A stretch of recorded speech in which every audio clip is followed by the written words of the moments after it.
stand. All roads and journeys lead to this place.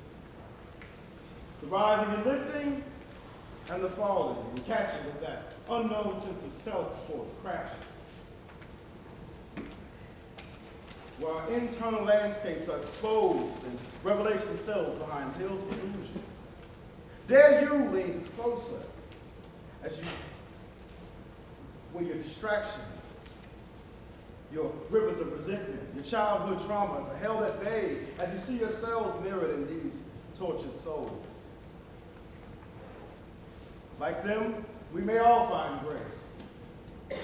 Like the clouded reflection of a beautiful peacock waiting to perch upon our souls and sing. Or a café cook waiting patiently for an order of humble pie. You may turn this way, and you're still stuck. Or you may turn that way, and let grace in where the heart is lean and hungry for hope. Or you may run out the door. But don't forget your baggage as you run for your life. We will gladly refund your misery. Grace sure does make some good meatloaf.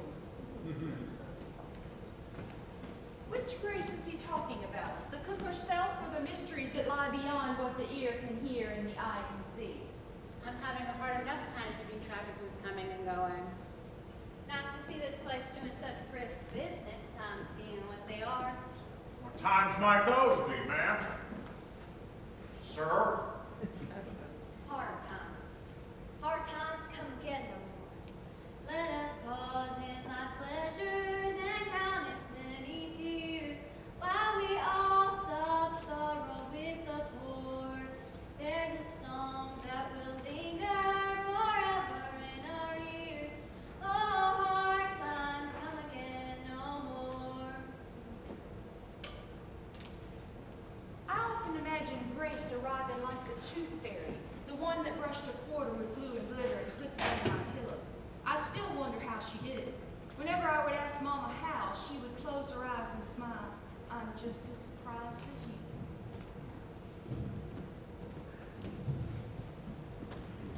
Call me a cafeteria Christian if you like. I still believe in some sort of God.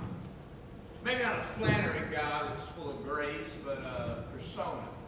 Similar to Ledbetter. Some nasty genius scowling out at me from underneath a 12-string guitar. Scornful of my sinful ways and on the verge of waving me off stage on account of the shitty job I've been doing on devotion. All this talk of grace is making me anxious. Next thing you know, Miss Flannery will be inviting all of us down to a mass at the Catholic Church. I might go, but must I wear a dress or can I wear jeans? Can a woman ever be truly present in heels? And I'll admit, my attempt at prayer is a slow spin on a hot spit, but give me a good poem any day. As a corrupted atheist most of my life, poetry has become my religion. Sort of an intellectual version of what the church does for those more gullible believers in my midst of faithful dumb bunnies. The other day, my new boyfriend bought me a t-shirt with the words, "Bless you," across the front. Now, I think it's a nice enough thing to say, "I hope you have good fortune." But that's where I get confused, because Christians don't believe that blessings just fall out of the clear blue sky. They require God over everyone's boys. New boyfriend. I'd advise him to take caution before sipping the Kool-Aid you serve. As I was saying, the Christian blessing is so conditioned. If the t-shirt was meant to be a sermon, why didn't it just say "do right"? I mean, really. My dear girl, you do not need religion to find grace. Human decency comes not from religion, it precedes it. If you could reason with religious people, there'd be no religious people. Now, grace can show up in many forms, like my misfit, who snatched the life from a grandmother, offering her the chance to save her soul. Now, you may ask, what took the old granny so long to find grace? Well, it's a known fact. Grace always bats last.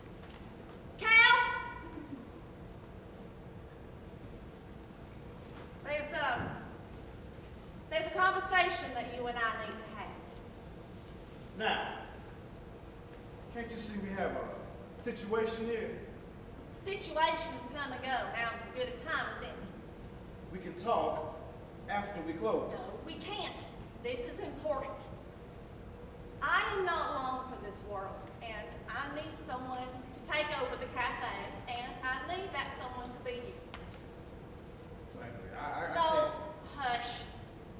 Volumes of time we are short on, and there are myriad matters that require attention. I would like for some of my characters to redeem themselves before I check out. Yes, I'm saying that I'm dying. You don't know that. I do know that. Just like any dog knows death is nigh before it wanders off to die alone in peace. I intend to drift off in those woods and rest these brittle bones for good, but not before my affairs are in order. Don't look so forlorn and surprised. We all knew this day was coming.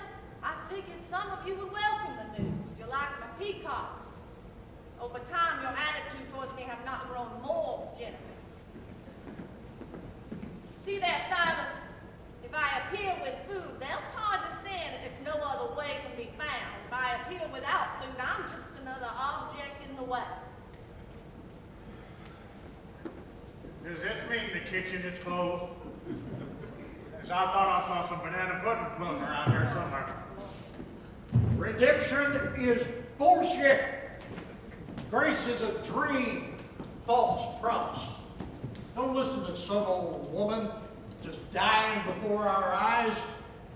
Let's have a toast to the not rescued. Every mystic tells itself and the world that it holds the keys to joy, that our mission is not to plunder and to control, but to educate and to liberate. Pure fiction. There's more truth in Manly's hollowed out good book. Screw your miracles and redemption, Miss Flannery. You got no power over me. You need a kick to your toe? I know I do. Power! I just gave you breath, my dear misfit. I didn't even burden you with a name.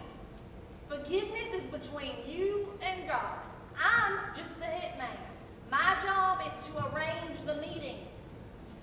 So, you die. What happens to us?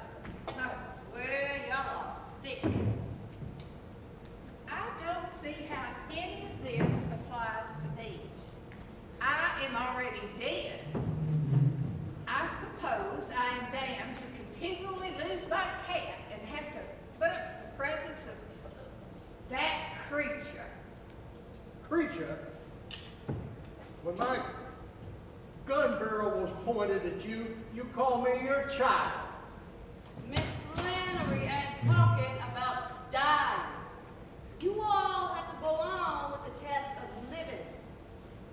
Death, like the endings of Miss Flannery's stories, is just a new beginning. And as for you characters, every time someone picks up those stories and reads them, your lives begin again and again and again. But those stories always end the same way. Well, maybe they need a new preacher. From the church where the blind don't see and the lame don't walk, and what's dead stays that way. Where you come from is gone, and where you thought you was going, it never was. In yourself, right now, it's all the place you got. You needn't look up to the sky. It's not gonna open up and show no place behind it. You can't go neither forward nor backward into your daddy's time nor your children's if you got 'em. In yourself, right now. That's all the place you got. If there was any fall, look there. If there was any redemption, look there. And if you expect any judgment, look there, because they all three will need to be in your time and in your body. And where in your time and in your body can they be? The pain that opens that door, sometimes it opens a window. And there's a voice, and it says, call on line 3. I'm just kidding. It says, there's a loudspeaker, like a giant funnel inside your head, and it's siphoning away the trees and the forest and the serenity from which we all flee. Learn to listen to a different voice. Frankly, I prefer poetry to preaching. Give me T.S. Eliot's Proof Rock. Let us go through certain half-deserted streets, the mutter of the trees, restless nights and one-night cheap hotels and sawdust restaurants and oyster sheds, streets that follow like a tedious argument of insidious intent to bring you to an overwhelming question. Oh, do not ask, what is it? Let us go and make our visit. Pure poetry. There is no grace in that. What the hell was that? I am trying to see the error of my ways. When I was young, right and wrong didn't seem such a riddle. But now I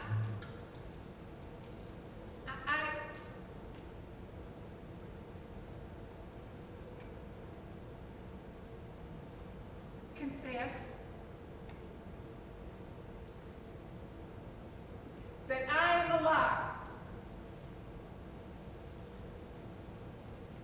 I admit that every mile we traveled was a detour toward a room that didn't exist until the door opened and there was nothing, not even a room. There never was a house in Tennessee.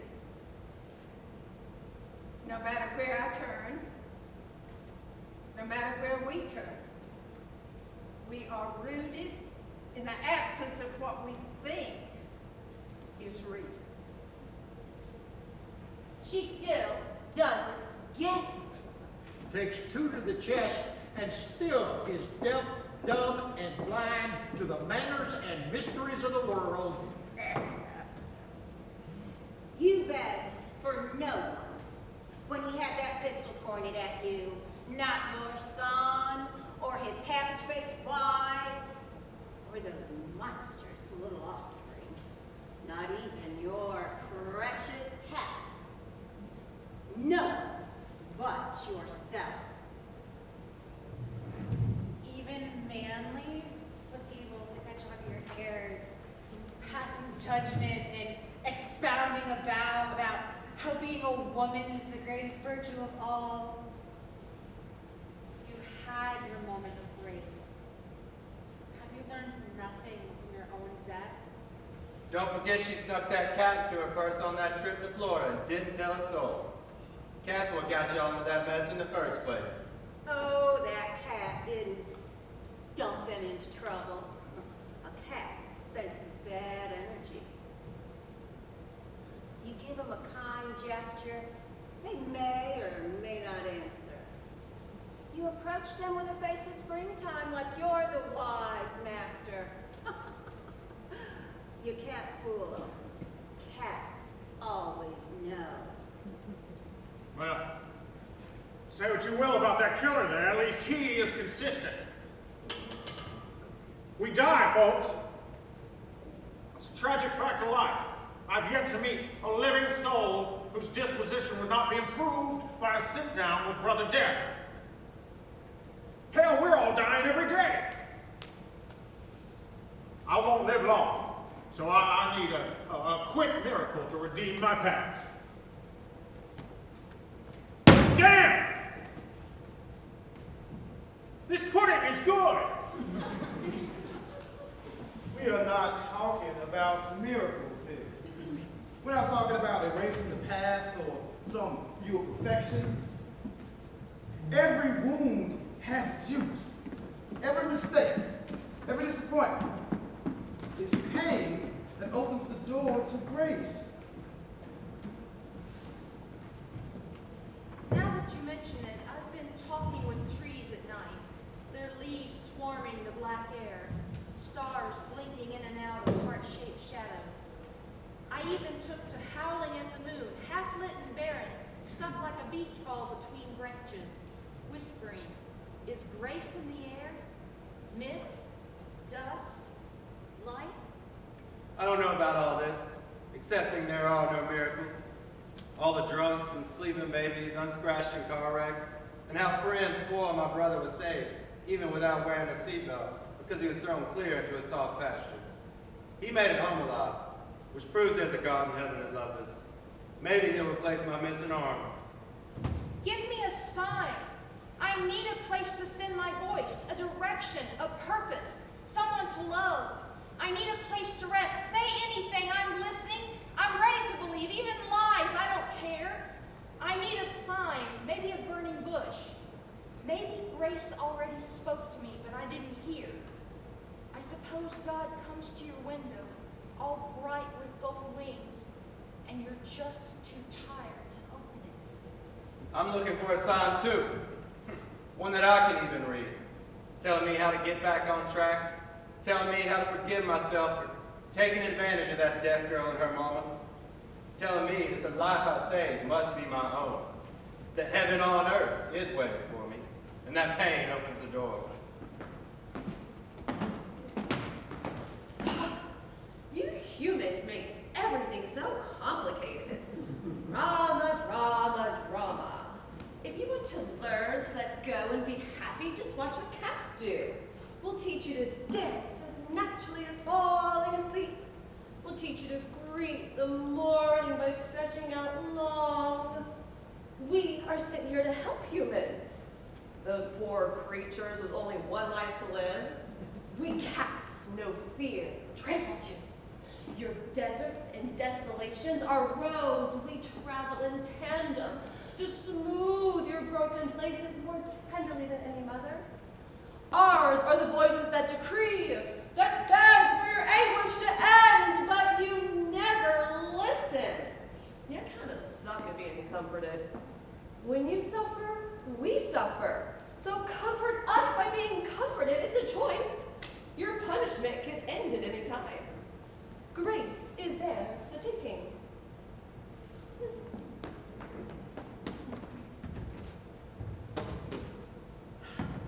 I was born a hermaphrodite, and I was placed in a land without a tribe, the only one in the world to speak my language, to entertain the curious, who frequent freak shows and adult bookstores. And if among all of those people pointing and staring and making meaningless sounds, there had been one thoughtful face, that would be my moment of grace. I'm not sure grace never appeared in my life.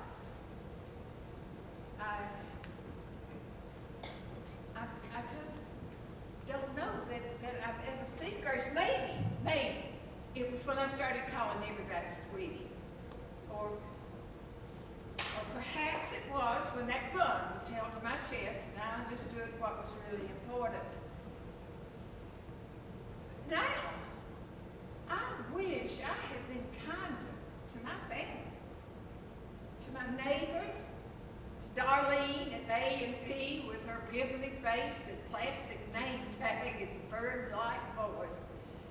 She always gave me a torn receipt along with my groceries and change before she smiled and told me to have a good day. Can a person receive grace after death? I might be ready now. Sometimes it takes a lifetime. Sometimes, when you least expect it, grace will come and the body will turn toward openness without even trying. And you don't need solitude or prayer on your knees. It can happen anywhere we share stories. The and listen with love. Grace will come like the time. Once I was trapped in a rather long line at the grocery store, and one at the front of the line speaks of her husband's recent heart valve replacement. The man behind her talks of multiple surgeries refuting his false appearances. Healthy and strong. I share my sister's death from breast cancer. The lady behind me, she gives her name, Mrs. Henry. Touches my shoulder and smiles. Suddenly an ordinary day becomes holy ground. First day I met him, Lucy Nell's mom asked me inside for dinner. Said she wouldn't stand for no fly-by-night cat taking advantage of her daughter. I told her I had no intentions of hoodwinking her or Lucy Nell. But I knew those words were pure deceit as soon as they bolted from my mouth. Little did she know, this one-armed grifter would lead her daughter to shame and grace. You were assigned, weren't you? Assigned by the side of the road. That what you getting at? It's kind of hard to forget. You, one arm, that deaf girl you left behind in her beat-to-shit car. Before I even got in the car, I could hear the lies of the engine clucking down the road, the ball tires sticking out to the road, the rusted-out suspension. Every repair you made was a lie. Anyone could tell the car was built on lies. So, you here to make more repairs? Guess maybe I am. I still have this photo of our courthouse wedding. Me, the one-armed con, and clueless Lucy Nell. Truth is, I like Lucy Nell's sweetness. The kindness in her smile. Why, even her tears smelled sweet. First lie they tell me. It'll be all right. First moment held in Mama's arms. She whispers those words. You have no understanding of her words. All you understand is the scent of a lie. Just minutes into this life you'll forever be trying to save. Honestly, I was a gnat. And my blind eyes found him welcome to his dirty deeds and entitlement. But here, in this cafe, I feel emboldened. Like I'm no longer beat. It used to be that I hung off his every word. Sing, he'd say, and I was a bird.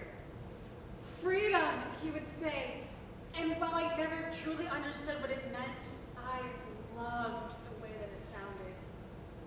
It rang like a rusty bell. Used to be. But now I'm working on joy. Y'all all came in here dragging a slew of skeletons behind you. Yes, we are. Oh, Ken. You see, Cal, this is the very reason I need you to take over the cafe. These desperate folks will have nowhere to go with this place sitting around. So later tonight, we'll draw up the paperwork and make it official. No, ma'am.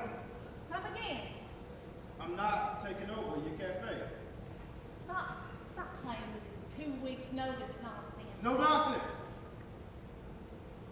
I can't save these people any more than you can. I got some hard decisions to be making on my own. Writing's on the wall. But I need you to do this for me. But I need to do this for me. You're not dying. No, I'm not. I intend to tell my own story. Not just be some part of your plantation story. My story only starts in the cotton field whispers of Millersville, the shadows of white supremacy. Our differences are bigger than bloodlines.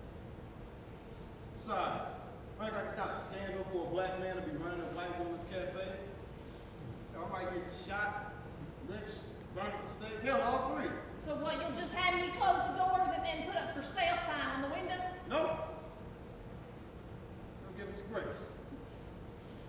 If you want to give it to Grace after I'm dead, then give it to her. I won't haunt you, but it must after your hands first. Why?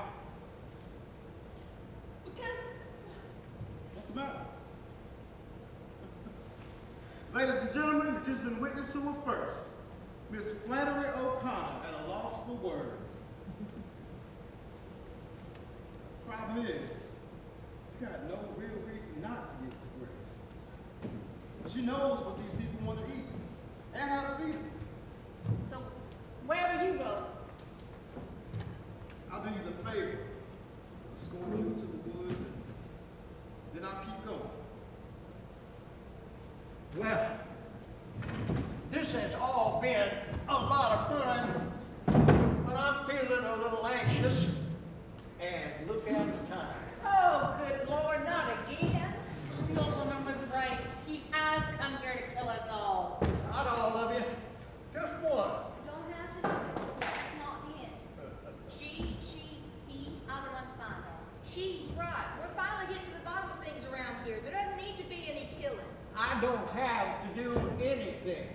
Absolutely correct. None of us has to do anything at all. That's the beauty of free will, ain't it? Problem is, he's now pulled a gun. What did Chekhov say? You show a gun on stage, you gotta use it. Something to that effect. Oh, everybody's got to wander off into the woods at some point after the sun is set, because it's in the darkness. That's where the secrets are revealed. Ain't that right, kitten? What are you talking about? Silas, how'd you come here? Nothing particular, just found myself here. I sized you up the moment that I saw you. I saw myself in you. All those tiny tornadoes twirling behind your eyes and down in your belly. No, you don't know a damn thing about me. Oh, now every southern boy has the potential for a life of crime, particularly if his daddy was a drunk. Did he beat you? What about your mama? Did she lie to you? He didn't beat me. Her boyfriends did. All the men she brought home, she let them beat me. Sometimes she'd bring them home for money. Sometimes she'd just bring them home. So you knew about the meanness of the world from very early on. Don't it make you want to kill somebody? Silas? No, I want to see how this plays out. Well, surely you felt that tornado inside of you. I can feel it twirling down in my lungs like inhaling cigarette smoke. Yes. Yes, I felt them. A roadside with the word Eatansville. A fence post. The hubcap from a 49 Mercury. A half-full bottle of Old Crow bourbon. A baby doll missing one black eye. All these tiny pieces add up to nothing. It's a mystery without an answer. Then hail. Hail-pelted coal cars making them sing. Bells, twisted bells, haunted. Somehow, I understand that sound. I see that swirling column reaching from dust to heaven, blazing towards me. Chews up ground like it hadn't eaten in 10 days. Picks up speed like a train, rumbles and roars like a southbound. Oh, this I tornado in me is the nature of many elements in the air. Began to cry in the middle of a tornado, but I can't. All I can do is stare right into who I am. Come on, boy. We got some business to take care of. How long did you long for me? What? Oh, come on, kitten. There must have been many a night when I was locked up that you set these woods on fire. I doubt you could deny yourself. And now there must be a reckoning. No. I was always faithful to you. I waited for you, even when my damn brain told me I'd never see you again.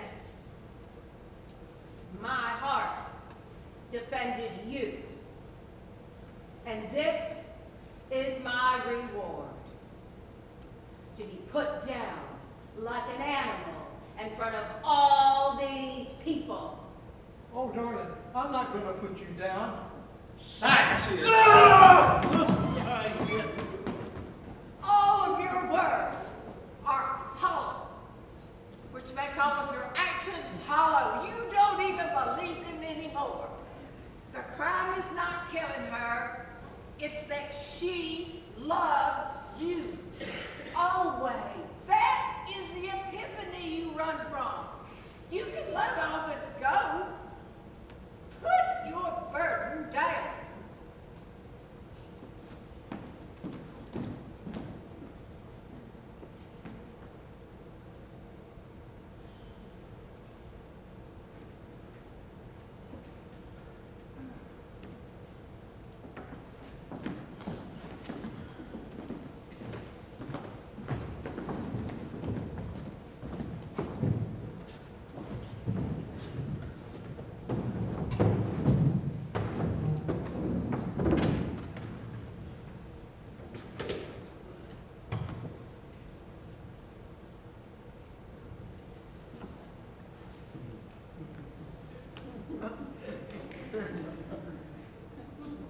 All right. Come on now. I need a walking companion. Cal has too many items on his plate to leave now, and I'm ready to go.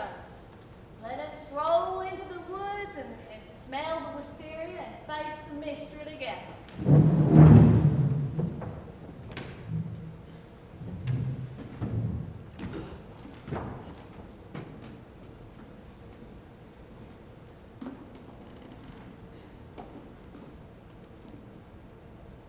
When I get to heaven and go out to lunch, I imagine I won't be able to help it.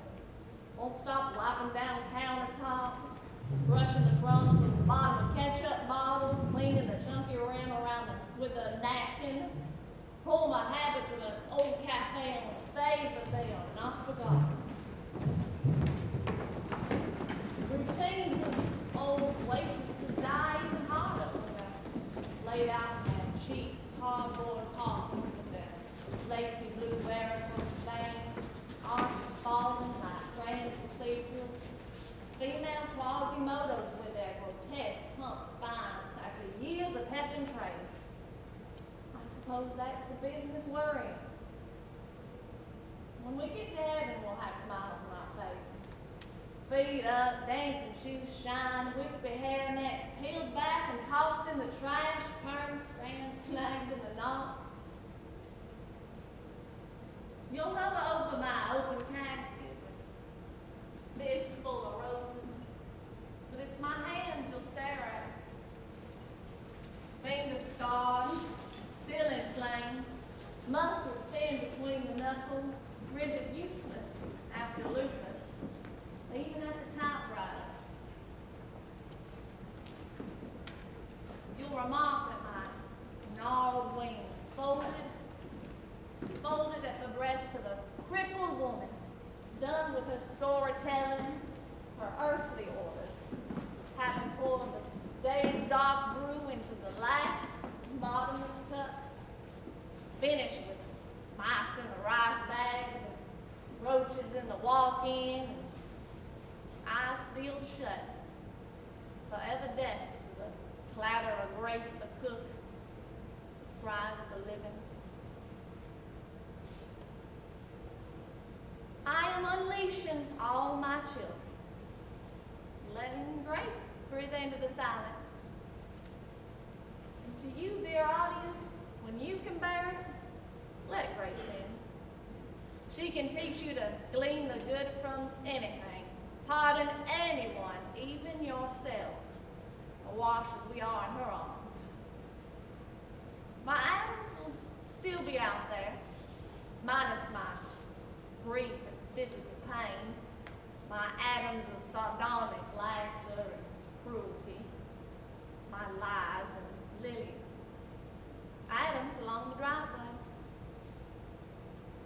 my slippers, Lord, my slippers, where are they?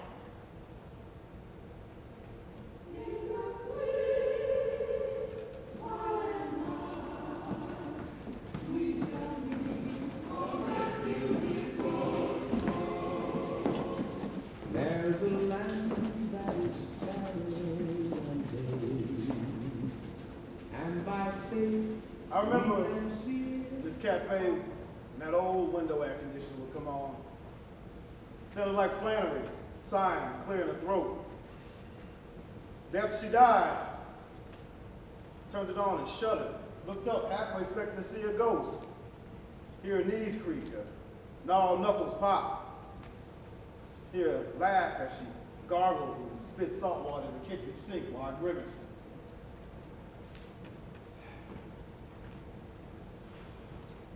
I imagine she's a peacock now, pecking around front lawn, cackling with the others, jerking and twisting her neck to catch the joke. I see it.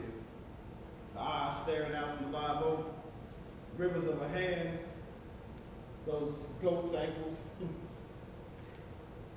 was astounded that such lightness could bear such weight.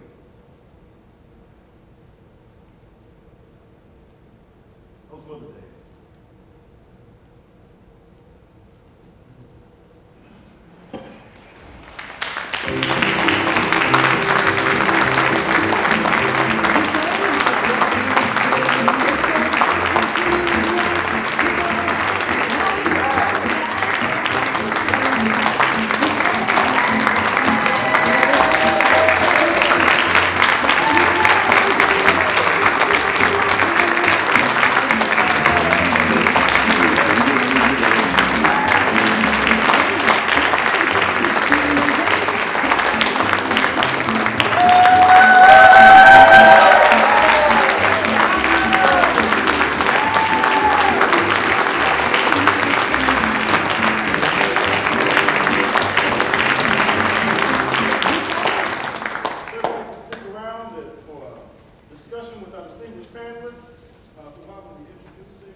Chattanooga. Miss Erica Roberts, she wears many hats in the community. She's from serving as the City of Chattanooga's creative strategist to a Fall 2021 Community Creatives Fellow at the Chattanooga Design Studio. And Ms. KB Valentine has an MA in Writing and Rhetoric and an MFA in Creative Writing. She's taught English, creative writing, and theater for 30 years. Dr. Brian Hales, professor of English at Chattanooga State Community College, who has an MA and a PhD in English, and he studied and taught the works of Flannery O'Connor for over 30 years in his American literature.